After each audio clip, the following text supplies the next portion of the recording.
Hello दोस्तों, सार्थक classes Nimbada के यूट्यूब चैनल पर आपका स्वागत है।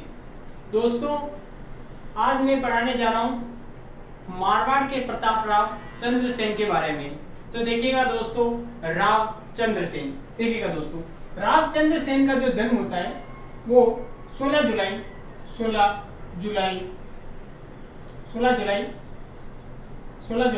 1541। रामचंद्र सेन का जो जन्म होता है वो 16 जुलाई 1541 को होता है। इनकी जो माता का नाम होता है, माता का नाम जल्ला रानी स्वरूपदी। जल्ला रानी स्वरूपदी।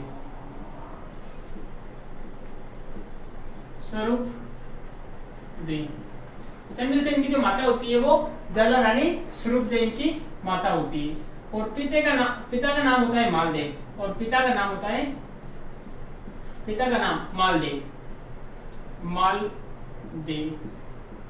मालदेव रामचंद्र सेन के पिता होते हैं, जो जिनका मारवाड़ पर जो शासन रहा था वो 1532 से लगाकर 1562 तक ये मारवाड़ के शासक रहे थे।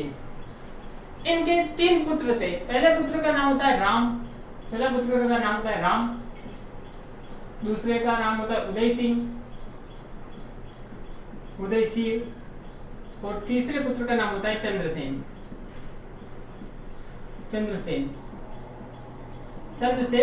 तीसरे पुत्र का नाम होता है। तो दोस्तों, मालदेव के 3 पुत्र थे, जिसमें सबसे बड़ा पुत्र था राम, उसके बाद सेकंड उदय सिंह और तीसरा था चंद्रसेन। परंतु मालदेव की जो प्रिय पत्नी थी वो जल्ला रानी स्वरूपदेव थी। और इसी जल्ला रानी स्वरूपदेव के कहने पर जो मारवाड़ का अगला उत्तराधिकारी जो नियुक्त किया गया था मालदेव के द्वारा, वो राव चंद्रसेन को नियुक्त किया गया। यानी कि जल्ला रानी स्वरूपदेव के कहने पर जो मारवाड़ का उत्तराधिकारी मारवाड़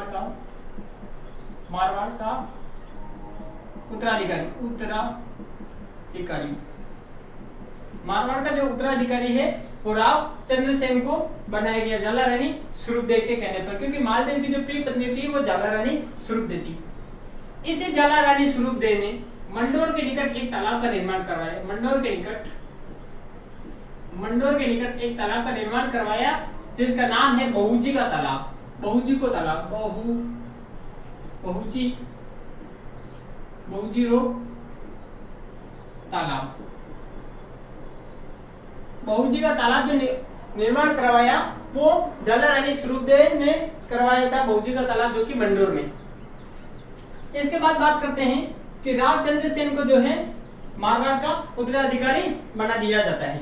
तो जब मालदेव की 1562 में मृत्यु होती है, मालदेव की 1562 में मृत्यु होती है। यानी कि मैं लिख सकता हूं दोस्तों कि 31 दिसंबर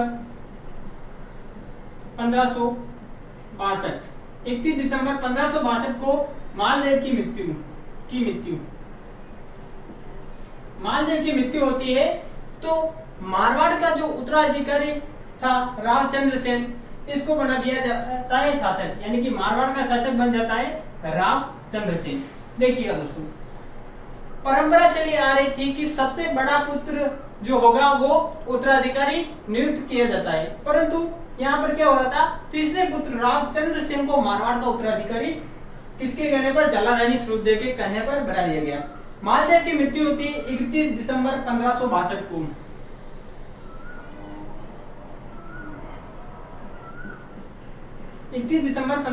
को। मालदेव की मृत्यु होती है। तो चंद्रसेन जो है मारवाड़ का शासक बनता है। इसने शासक बनते ही आवेश में आकर एक चाकर की हत्या कर देता है। तो हत्या कर देने के बाद मारवाड़ में जितने भी सामंत थे वो चंद्रसेन को जो है राजा मानने से इनकार करते हैं। और इनके 2 भाई होते हैं चंद्रसेन के, एक का नाम होता है राम और एक का नाम होता है उदय सिंह।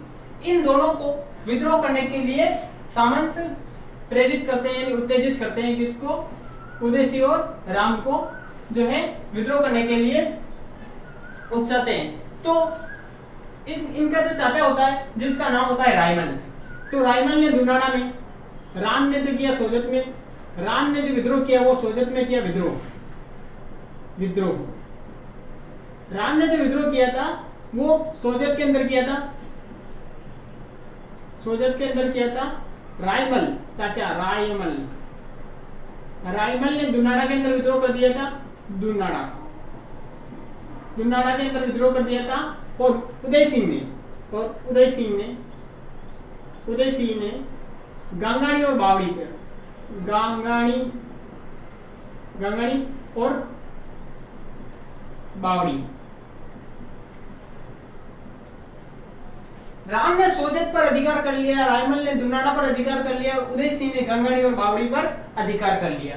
जैसे यहाँ पर चंद्रसेन को सूचना मिलती है कि मेरे भाई जो है विद्रोही हो चुके हैं, तो ये तुरंत चंद्रसेन जो है अपनी सेना भेजता है और राम को जो है सेना सोजत से खदेड़ देती है। तो राम अपनी जागीर में वापस चला जाता है। रायमल भी दुनाड़ा से सेना चंद्रसेन की खदेड़ देती है, तो यह भी वापस अपनी जागीर में चला गया। परंतु उदय सिंह टिका रहा, गंगाणी और बावड़ी पर टिका। तो चंद्रसेन अपनी सेना के साथ जाता है, और उदय सिंह और दोनों के बीच एक युद्ध होता है जिसका नाम होता है लोहावट का युद्ध। यानी कि यहाँ पर जो है लोहावट का युद्ध होता है, लोहावट का युद्ध। यह युद्ध जो होता है उदय सिंह वर्सेस चंद्रसेन के बीच, चंद्रसेन के मध्य जो है लोहावट का युद्ध होता है। इस युद्ध में जो है उदय सिंह की निर्णायक रूप से पराजय होती है। उदय सिंह की लोहावट के युद्ध में पराजय होने के बाद यह तुरंत पहुंच जाता है अकबर के पास,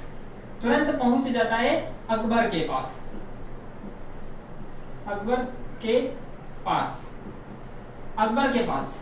दोस्तों अकबर जो है यही ताक में था कि कब मारवाड़ में अशांति फैले और कब मुझे मारवाड़ में हस्तक्षेप करने का मौका मिले।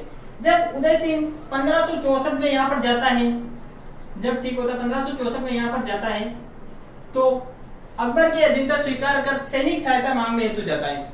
तो अकबर जो है इसका आदर करता है और इस शाह कुली खा यानी हुसैन कुली खा के नेतृत्व में जो है मारवाड़ पर आक्रमण करने के लिए सेना भेज देता है। देखिए दोस्तों आगे देखते हैं।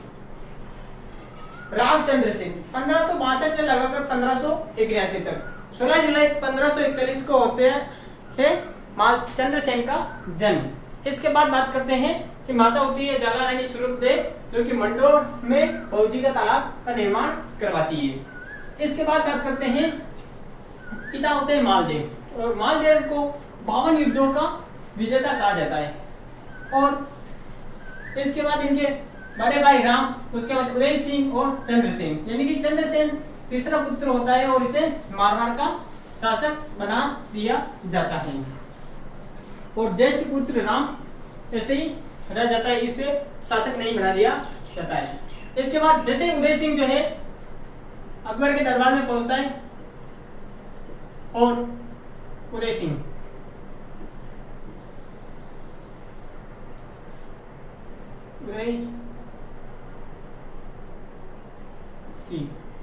अकबर के दरबार में पहुंचता है। पहुंचने के बाद जो है इसे हुसैन कुली खा के साथ वापस मारवाड़ पर आक्रमण करने के लिए भेज देता है, यानी कि हुसैन कुली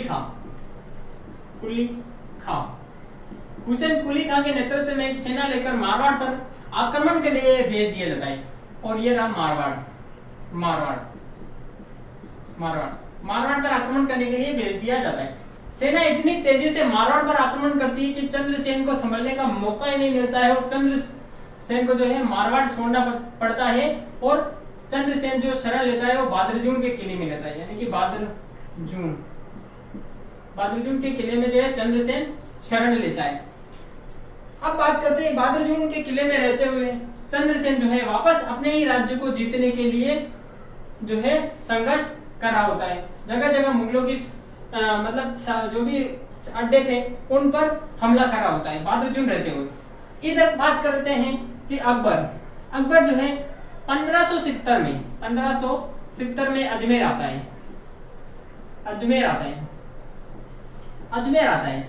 ख्वाजा निजामुद्दीन चिश्ती की दरगाह पर, ख्वाजा निजामुद्दीन चिश्ती,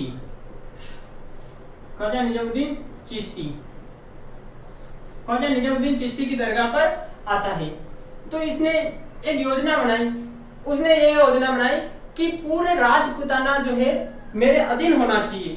इसके लिए इसने योजना बनाई कि एक दरबार का आयोजन किया जाना चाहिए, पूरे राजपूताना के शासकों को एक साथ आमंत्रित करके मेरी अधीनता स्वीकार करवाई जाए। तो इसको देखते हुए सर्वप्रथम बात करते हैं कि अकबर के द्वारा एक दरबार का आयोजन किया जाता है जिसका नाम होता है नागौर दरबार। तो अकबर यहां से जाता है नागौर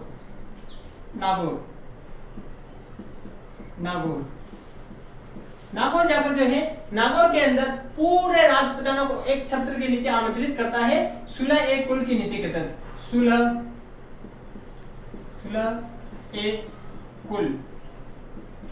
एक कुल का अर्थ होता है पूर्ण शांति के साथ अधीनता स्वीकार करना। इस नीति के तहत अजमेर से सीधा जाता है नागौर जाता है और नागौर में 3 नवंबर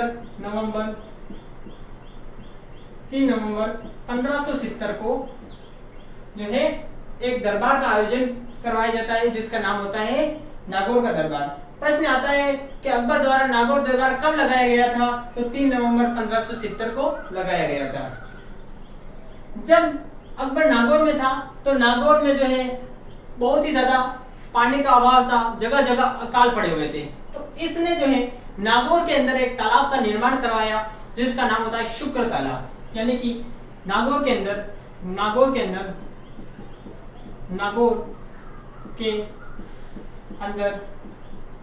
शुक्र तालाब का निर्माण करवाया। शुक्र तालाब का निर्माण। प्रश्न सीधा आता है कि शुक्र तालाब का निर्माण किसने करवाया? तो शुक्र जो तालाब का निर्माण करवाया वो अकबर के द्वारा अकाल राहत कार्य हेतु करवाया गया। 3 नवंबर 1570 को आमेर का शासक होता है भारमल, इसकी सहायता से इस दरबार का आयोजन करवाया जाता है। पूरे राजपूताना में जितने भी शासक थे उनके पास पत्र भेजे जाते हैं कि अकबर जो है नागौर के अंदर एक 3 नवंबर को दरबार लगा रहे हैं, इसमें आपको जो है पूर्ण शांति के साथ अकबर की अधीनता स्वीकार करनी है। तो ये जो है सभी राजाओं को पत्र लिखा जाता है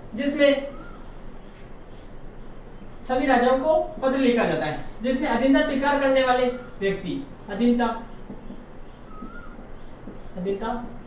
स्वीकार करने वाले राजा, अधीनता स्वीकार करने वाले राजा। बीकानेर का कल्याणमल, बीकानेर से कौन से शासक थे? कल्याणमल।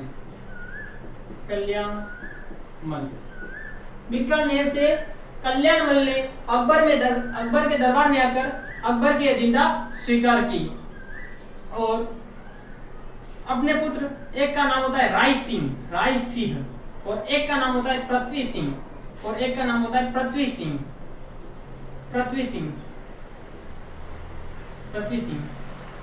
इन दोनों को जो है अकबर के दरबार में जो है छोड़ दिया जाता है सेवा करने हेतु बीकानेर के शासक कल्याणमल के द्वारा इन दोनों पुत्रों को। और जैसलमेर का हरराय भाटी, जैसलमेर का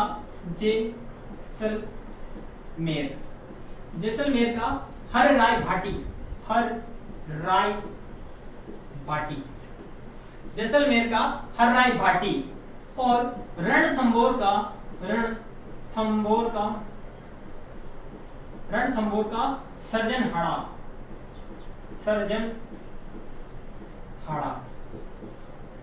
और बहुत से राजपूताना के शासक जो है अकबर की अधीनता स्वीकार कर लेते हैं, परंतु परीक्षा की दृष्टि से बीकानेर का कल्याणमल, जैसलमेर का हरराय भाटी और रणथंभौर का सर्जनहाड़ा मुख्य कि 3 नवंबर 1570 को अकबर के नागौर दरबार में किस व्यक्ति ने अधीनता स्वीकार की? तो ये मुख्य व्यक्ति थे।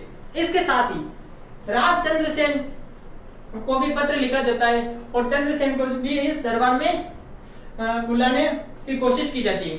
तो चंद्रसेन जो है 3 नवंबर 1570 के अकबर के नागौर दरबार में उपस्थित होता है, परंतु चंद्रसेन अपने भाई उदय सिंह को यहाँ पहले से ही उपस्थित देखता है और इसी के साथ अकबर जो है एक व्यक्ति को दूसरे व्यक्ति के से लड़वा रहा है और एक दूसरे पर भड़का रहा है। यह देखता है तो चंद्रसेन चुपचाप नागौर दरबार से निकलकर वापस चले जाते हैं भाद्रजून। तो नागौर दरबार से निकलकर भाद्रजून चले जाते हैं, भाद्रजून चले जाते हैं। जब अकबर को पता चलता है कि चंद्रसेन बिना अधीनता स्वीकार किए मेरी भाद्रजून चला गया है, तो तुरंत जो है हुसैन कुली खां को चंद्रसेन के पीछे लगा दिया जाता है, परंतु चंद्रसेन जो है हुसैन कुली खां के हाथों में नहीं आता है और वह जो है अपने जो राम का पुत्र होता है पत्ता उसके पास चला जाता है। यानी कि चंद्रसेन का पीछा करने पर जो है चंद्रसेन भाद्रजून को त्याग देता है, यानी कि भाद्रजून को त्याग देता है मुगल सेना द्वारा पीछा करने पर, और कहां पे चला जाता है, सोजत के अंदर चला जाता है। यानी कि 1571 में जो है यह पूर्ण रूप से भाद्रजून त्याग देता है और अपने कल्ला के पुत्र यानी कि राम के पुत्र कल्ला के पास कल्ला के पास जो है सोजत पाली के अंदर चला जाता है। पाली सोजत कहां पे है दोस्तों, तो पाली के अंदर है, यहां पर चला जाता है और उसके बाद जो है सोजत से वापस अपनी राजधानी कहा जाता है, यानी मारवाड़ की शरण स्थली कहा जाता है सिवाना का किला, सिवाना, और यह सिवाना पड़ता है बाड़मेर के अंदर, सिवाना पड़ता है बाड़मेर। यह जो है सिवाना को मारवाड़ के राठौड़ों की शरण स्थली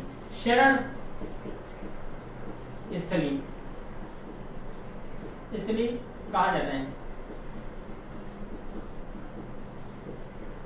प्रश्न आता है कि मारवाड़ के राठौड़ों की शरण स्थली किस दुर्ग को कहा जाता है, तो वो सिवाना दुर्ग को कहा जाता है और सिवाना जो दुर्ग है वो बाड़मेर के अंदर स्थित है।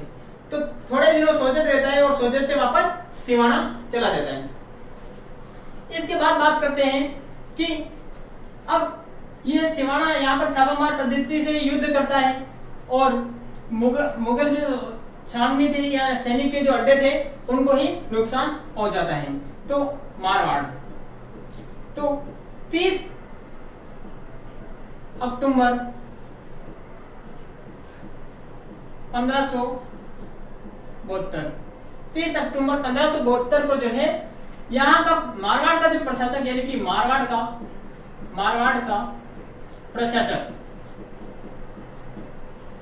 का जो प्रशासक बना दिया जाता है वो बीकानेर के कल्याणमल के पुत्र राय सिंह को बना दिया जाता है, यानी कि राय सिंह को मारवाड़ का प्रशासक बना दिया जाता है।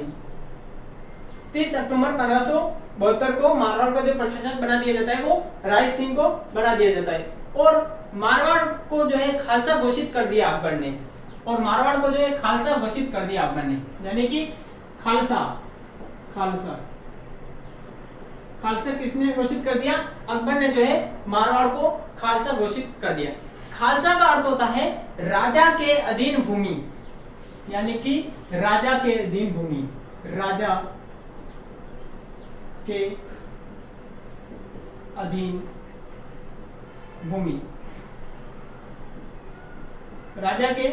भूमि खालसा का अर्थ होता है। वापस पढ़ते हैं दोस्तों। सर्वप्रथम बात करते हैं कि 1564 में जैसे उदय सिंह जो है अकबर के दरबार में जाता है और अकबर सैनिक सहायता मांगता है, तो सैनिक सहायता तो अकबर ने जो है यही प्रतीक्षा में था कि कब मारवाड़ में अशांति फैले और कब मुझे इसमें हस्तक्षेप करने का मौका मिले। तो हुसैन कुली खां को भेज देता है, परंतु चंद्रसेन हुसैन कुली खां के हाथों में नहीं आता है। इसके बाद बात करते हैं कि 1570 में अकबर अजमेर आता है ख्वाजा निजामुद्दीन चिश्ती की दरगाह पर। जो कि अजमेर में स्थित है। यहाँ पर यह योजना बनाता है कि पूरे राजपुतानों को एक साथ अधीनता, मेरी अधीनता स्वीकार कराई जाए। इसके तहत यह 3 नवंबर 1570 को नागौर का दरबार आयोजन करवाता है 16A कुल की नीति के तहत। और यहीं पर रहते हुए अकाल रात कार्य हेतु इसने जो है एक शुक्र तालाब का निर्माण करवाया था। और 3 नवंबर 1570 को अकबर की जो अधीनता स्वीकार की, उसमें से बीकानेर का कल्याणमल अपने 2 पुत्र राय सिंह और पृथ्वी सिंह को अकबर की सेवा में नियुक्त कर देता है। इसके बाद जैसलमेर का हराई भाटी भी जो है अकबर की अधीनता स्वीकार कर लेता है। और रणथंभौर का सर्जन हड़ा भी अकबर की अधीनता स्वीकार कर लेता है। जब चंद्रसेन पर लगातार जो है हमले किए जाते हैं और यह भी वापस हमला करता है, तो 1571 में जो है चंद्रसेन की स्थिति सही नहीं होने पर बहादुर को त्याग देता है और सोजत चला जाता है राम के पुत्र कल्ला के पास। परंतु यहीं पर भी वापस इसका पीछा किया जाता है, तो यह जो है कहां पे चला जाता है, सिवाना, जो कि मारवाड़ के राठौड़ों की शरण स्थली कहा जाता है। यानी कि मारवाड़ में जो भी राठौड़ थे वो अगर संकट में हो तो वे सिवाना के अंदर ही शरण लेते हैं।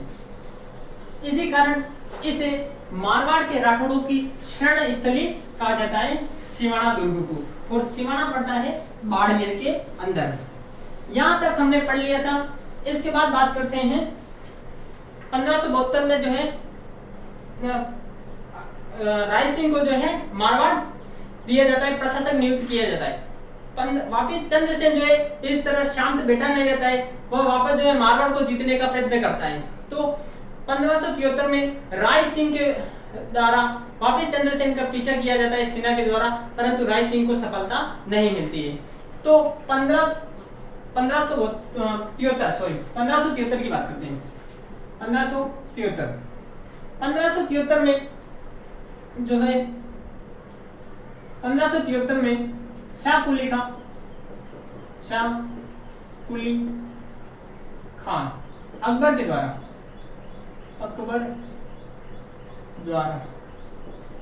द्वारा जो है चंद्रसेन जगह जगह छापा मार रहा था, सेना को नुकसान पहुंचा रहा था। तो 1573 में वापस सैनिक अभियान भेजा जाता है चंद्रसेन के विरुद्ध। तो शाह कुली खां के नेतृत्व में, तो शाह कुली खां इसी के साथ जगत सिंह, उसके बाद केशव दास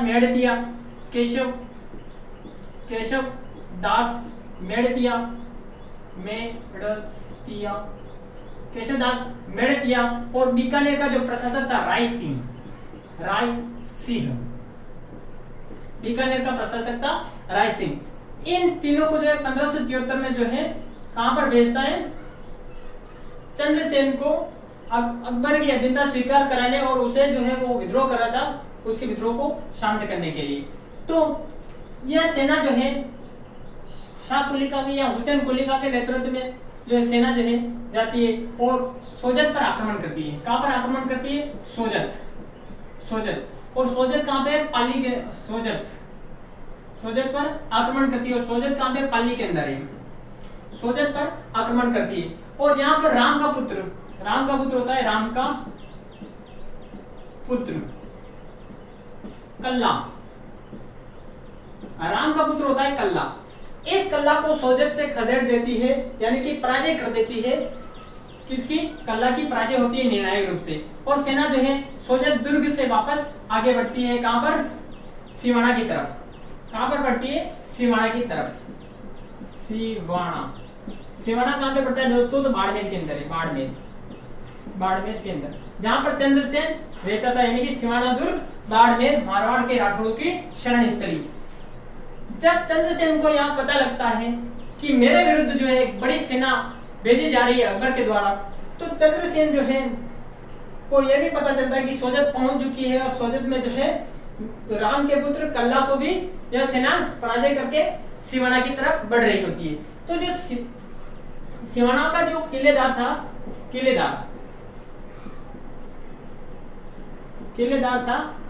उसका नाम था पत्ता राठौड़ चंद्रसेन से कहता है कि मैं सिवाना की रक्षा कर लूंगा, आप जो है पहाड़ों की तरफ निकल जाइए, क्योंकि आपका जो है जीवित रहना सबसे ज्यादा महत्वपूर्ण है।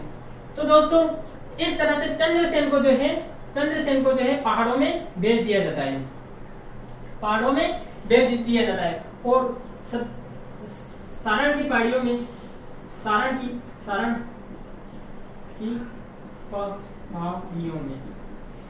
की पहाड़ियों में भेज दिया जाता है। सचियाप के पर्वतों में सचियाप के पर्वतों में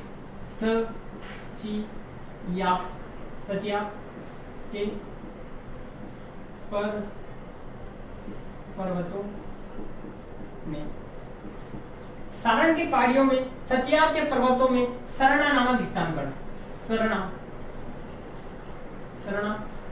नामक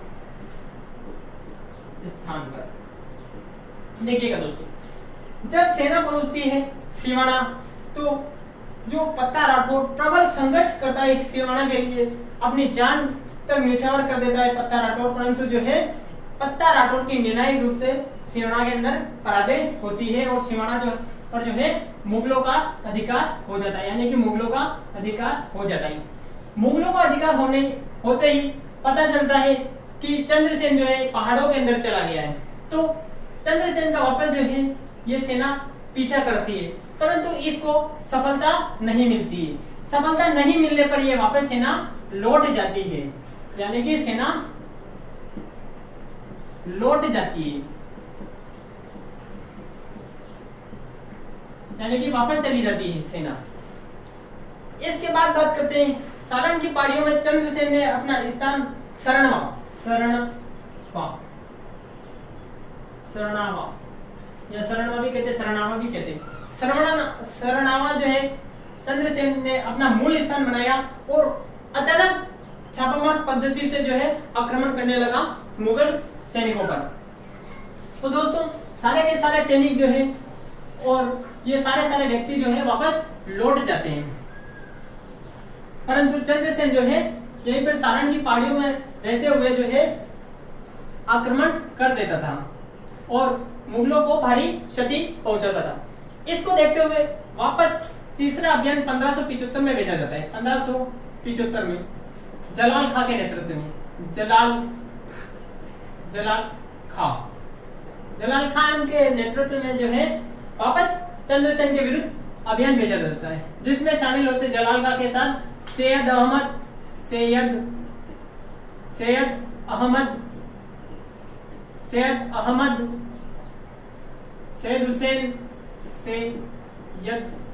हुसैन और शिमाल खां। इन चारों को वापस चंद्रसेन का पीछा करने के लिए भेजा जाता है। जब वापस जैसे यह सेना वापस गई, चंद्रसेन ने वापस सिवाना पर अधिकार कर लिया, यानी कि सिवाना पर वापस पुनः जो है चंद्रसेन का अधिकार हो गया। जब सेना आती है और सिवाना को वापस विजय कर लेती है और सिवाना के आसपास के जंगलों में जो है चंद्रसेन को खोजती है या ढूंढती है, ठीक है। तो चंद्रसेन अचानक पहाड़ियों से निकलता है और अपने सहयोगी देवीदास की सहायता है, यानी कि चंद्रसेन अपने सहयोगी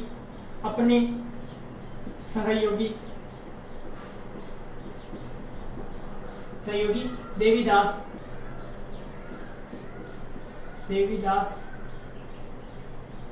की सहायता से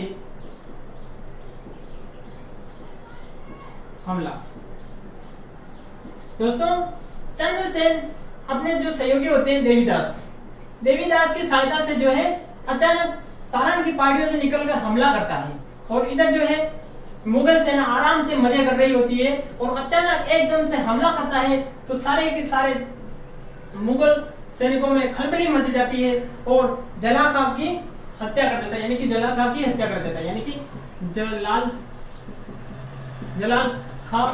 की मृत्यु हो जाती है। जलाल खां की मृत्यु होने के बाद जो है यहाँ पर जितने भी सैनिक थे वापस डर जाते हैं और वापस जो है पुनः लौट जाते हैं। इसके बाद बात करते हैं जलाल खां भी चंद्रसेन को पकड़ने में असमर्थ रहता है। चंद्रसेन को पकड़ने में असमर्थ रहता है तो शाहबाज शाहबाज खां के नेतृत्व में वापस सेना भेज दी जाती है। ये सेना तो वापस लौट जाती है, जैसे ही शाहबाज खां की हत्या होती है और वापस लौट जाती है, परंतु वापस शाहबाज खां को वापस चंद्रसेन के पीछे लगा दिया जाता है। तो शाहबाज खां को लगा दिया जाता है, तो शाहबाज खां वापस आक्रमण करता है जोरदार से और सिवाना पर अधिकार कर लेता है। और चंद्रसेन जो सर्वाधिक महत्व दे रहे थे वो पहाड़ों को दे रहे थे, ना कि दुर्गों को दे रहे थे।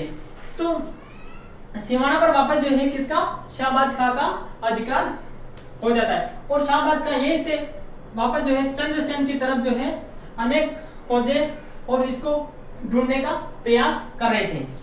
जब चंद्रसेन की स्थिति उसकी खराब होने लगी थी, तब अचानक चंद्रसेन के जो राज्य बचा था अंतिम, वो था पोखरण। तो देखिएगा दोस्तों, चंद्रसेन का जो अंतिम राज्य जो बचा था सारण की पहाड़ियों में रह रहा था, परंतु अचानक उसके पास धन की भी कमी होती है और पोखरण पर जो जैसलमेर का शासक होता है, जैसलमेर का ये रहा पोखरण। और यहाँ का जो किलेदार था आनंदराम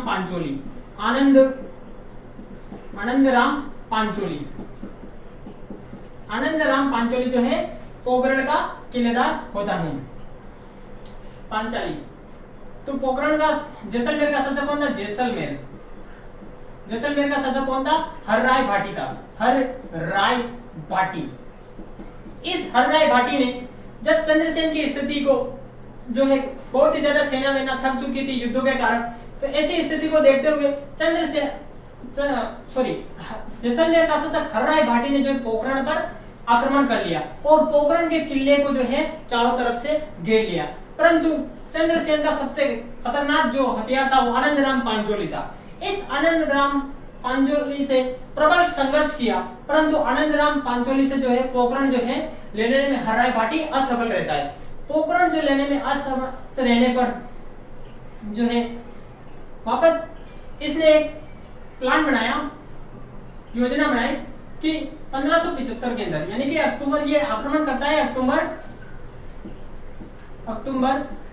1575 के अंदर जो है यह पोखरण पर आक्रमण करने की योजना बनाता है, परंतु इसकी योजना सफल नहीं हो पाती है। तो ये वापस जैसलमेर का हरराय भाटी जो है पहाड़ों में चंद्रसेन था, यानी कि चंद्रसेन इस चंद्रसेन को पत्र लिखवा कर कहता है कि आप मुझे पोखरण का किला दे दो। क्या बोला? आप मुझे पोखरण का किला दे दो, मैं जो है आपको 1 लाख